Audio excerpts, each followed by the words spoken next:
धन्यवाद सभापति महोदय, आपने मुझे वित्तीय विधेयक पर बोलने का मौका दिया। किसान मजदूर रात में थक के सो जाते हैं, सपने में देखते हैं कि जीवन बदल रहा है, गरीबी खत्म हो रही है। सुबह जब आँख खुलती है तो लगता है वापस झुका तू है। ऐसा ही इस बार का बजट गरीबों के लिए था। महोदय, मैं अपने क्षेत्र से शुरुआत करूंगा। मेरा क्षेत्र नगीना बाढ़ प्रभावित है, कोई चर्चा नहीं हुई। किसान और आम आदमी परेशान है, कोई चर्चा नहीं हुई। गन्ना मिल समय पर पैसा नहीं देती है। गुलदार ने 30 लोगों की जान एक साल में ली है पिछले, कोई फर्क नहीं पड़ता अमीरों को। उद्योग धंधे लगाने कोई बात नहीं हुई। मेडिकल कॉलेज और एम्स के निर्माण की कोई बात नहीं हुई। ग्रामीण क्षेत्रों में खेलों को बढ़ावा देना, स्पोर्ट कॉलेज की कोई बात नहीं हुई। महोदय, देश में भूमि सुधार किया जाए, लाखों बीघा जमीन जो है भू माफिया ने कब्जाई हुई है, भूमिहीन लोगों को भूमि दी जाए, बिजली के दाम में कटौती की जाए, गरीबों को कम दाम पे जो है बिजली उपलब्ध कराई जाए, ठेकेदारी प्रथा, संविदा, लेटर एंट्री खत्म की जाए, पक्की नौकरी दी जाए। निजीकरण की वजह से सरकारी नौकरियां लगभग खत्म हो गई हैं। मेरी मांग है, और मैंने निजी विधेयक भी पेश किया था, कि निजी क्षेत्रों में SC, ST, OBC के लोगों को आरक्षण की व्यवस्था कराई जाए और पुरानी पेंशन बहाल की जाए। लोगों के पास एक तरफ सरकारी योजना चलाकर प्रधानमंत्री आवास योजना जो है उसके नाम पर मकान दिए जाने की बात होती है, वहीं दूसरी तरफ लखनऊ के अकबर नगर को तोड़ दिया जाता है। नवी मुंबई में के खार घर में What is his name? Patil. Patil is not Shankar. No, this is the caste. उसकी जा This is Kashmir, Chandrasekhar. No, this Patil. Mike नहीं है सर, This is बंद कर रहे हो sir? independent. This is independent. आ गया। धन्यवाद। हमारे लोग सर आर्थिक रूप से बड़े कमजोर हैं और 2 अप्रैल 2018 के मुकदमों के लिए कई बार सरकार से बात हुई, वापस नहीं हुई। उनको वापस कराया जाए। भीमा को वकीलों को बहुत पैसे लगते हैं सर। भीमा कोरे गांव में 3000 लोगों पे मुकदमे हुए थे महाराष्ट्र में, वो वापस नहीं हुए। पुणे में दीक्षा भूमि जो हमारा गौरव है, उसका वहाँ पार्किंग बना के उसको अपमानित किया जा रहा है, इसको बंद कराया जाए। पेट्रोल पंप के जो डीलर्स मार्जिन है वो 2017 से नहीं बढ़ा सर, इसका असर ग्राहकों पे पड़ता है। इसका असर जो है पेट्रोल पंप के नेटवर्क सुचारू रूप से चलाने पे पड़ता है। डीजल मार्जिन की बढ़ोतरी ना होने से हजारों कर्मचारी, लाखों कर्मचारी जो वहाँ काम करते हैं उनके जीवन पर असर पड़ रहा है। सहारा का में 10 करोड़ जमाकर्ता का लाखों करोड़ों रुपए जमा है। कंपनी बंद हो जाने के कारण 10 लाख से ज्यादा एजेंट बेरोजगार हो रहे हैं, नौकरी कहीं है नहीं। भुगतान ना होने के कारण जमाकर्ताओं के द्वारा एजेंट पर जबरदस्ती भुगतान कराने का दबाव बनाया जा रहा है, जिसके कारण 5000 से ज्यादा एजेंटों ने आत्महत्या कर ली है।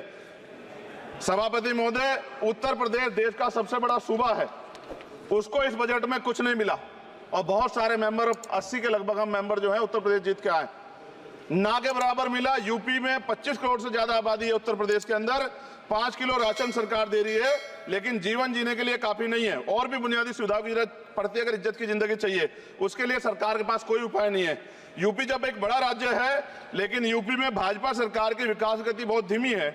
हमारी सरकार से, केंद्र की सरकार से मांग है, हमें यूपी की सरकार की चिंता नहीं है, लेकिन यूपी की जनता की चिंता है। मैं मांग करता हूं कि यूपी को 4 भागों में विभाजित किया जाए। डॉक्टर बाबा साहब अम्बेडकर ने कहा था 1995 में, उनकी बुक है थॉट्स ऑफ लिंग्विस्टिक स्टेट, किताब में कहा था राज्य जितना छोटा होगा राज्य की प्रगति उतनी होगी, जनता को रोजगार मिलेगा और जनता का जीवन संपन्न होगा। मोदी, एक बात मुझे आपसे कहनी है, आपने भी ये विषय उठाया था जब आप अपनी बात रख रहे थे, शेड्यूल कास्ट के साथ जो धोखा किया गया सुप्रीम कोर्ट के जरिए, आप इस बात को इस तरह समझे। 1.5 साल पहले मैंने मांग की थी, अगर इतना हितैषी हमारे लोग होते तो जब EWF 10% दे सकते हैं तो 5% शेड्यूल कास्ट के उन जातियों को दिया जा सकता था, लेकिन दृढ़ संकल्प और इच्छा शक्ति नहीं है गरीबों के उत्थान की। साथ साथ OBC की जातियां उनको भी दिया जा सकता था। ये जो हमारे साथ खेल किया गया है, ये खेल जो है इसमें बहुत गुस्सा है, सरकार को संज्ञान लेना चाहिए और सत्ता और विपक्ष दोनों जो है अपना स्टैंड क्लियर कर दें, क्योंकि दलित समाज, आदिवासी समाज इसको देख रहा है, वो भूलेगा नहीं। जो उनके गले काटने काम करेगा उनको भूलेगा नहीं। और साथ साथ एक जो मेरी पर्सनल है सर, अभी मैं सुबह से प्रयास कर रहा था कि विनेश के लिए बोलूं, जब उसको डिस्क्वालीफाई किया गया, विनेश या नहीं, लेकिन ऐसा लगा जैसे हमें चाकू घुसेड़ दिया गया। मेरे आज भी याद है उस प्रोटेस्ट में मैंने रातें काटी हैं और 4-4 गोली खाई मैंने। ये देश की अस्मिता से जुड़ा मामला था, पर हमारी मांग ये थी कि सरकार स्टैंड क्लियर कर दे, तब भी सुनवाई नहीं की गई। जब मंत्री बोलने आए तो हमने उनसे कहा कि हमें कुछ इंफॉर्मेशन चाहिए, उस पर बात नहीं हुई। सवाल ये है सर, 1 गोल्ड हमारे लिए आ रहा था और जब ये गोल्ड आता देश गौरवान्वित होता, और क्या व्यवस्था थी सर कि उसका वेट बढ़ गया, पता ही नहीं लगा सिस्टम के लोगों को। क्या बेवकूफी की गई है, ये सोचने का विषय है सर। ये बहुत महत्वपूर्ण देश की बेटी का मामला है। ये हरियाणा की बेटी नहीं है सर, वो एक जात की बेटी नहीं है, वो हमारी बहन है, देश की बेटी है।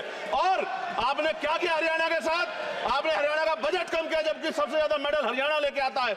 ये गलत है सर, ये धोखा है। हमें इस बात की तकलीफ है कि विनेश जो है इस देश का नाम गौरवान्वित करती, इस देश का नाम बढ़ाती, लेकिन आज जो है अपमान का सामना करना पड़ रहा है। जब हमारे हितों की बात होगी हम जो है समझौता कर सकते हैं, लेकिन जब देश के हितों की बात होगी, बाबा साहब अम्बेडकर ने कहा था हम प्रथम और अंत्य भारतीय हैं। जब देश हितों की बात होगी, महिला हितों की बात होगी, महिला सम्मान की बात होगी, हर हम कीमत चुका देंगे। सरकार के मंत्री ने क्या कहा कि हमने इतने पैसे दिए, एहसान क्या क्या खैरात दी क्या आपने? कोई खत्म कर रहा हूं सर, खैरात दी क्या आपने? कोई इससे ज्यादा पैसे हम आपको दे देंगे, लेकिन आपको चाहिए था कि इस मामले को संभालते और देश का सम्मान बढ़ाते। आपने लापरवाही बरती, इसका खामियाजा हमें भुगतना पड़ा। मैं आपसे आग्रह करूंगा कि जब वो बेटी देश लौटे सर, जब वो बेटी देश लौटे, रुक जाओ प्लीज वाइंड अप प्लीज। जब वो बेटी देश लौटे, मैं आपसे आग्रह करूंगा कि स्पीकर सर यहां बुला के उसका सम्मान करें। हम सब लोग, वो देश की बेटी है सर, देश के लिए गोल्डन गर्ल है वो, उसका सम्मान यहां किया जाए सर, हमें चाहते हैं। बहुत बहुत धन्यवाद, आपने बात रखने का मौका दिया। महिला विरोधी चुप रहे, थैंक यू कोई महिला विरोधी नहीं बोलेगा बीच में।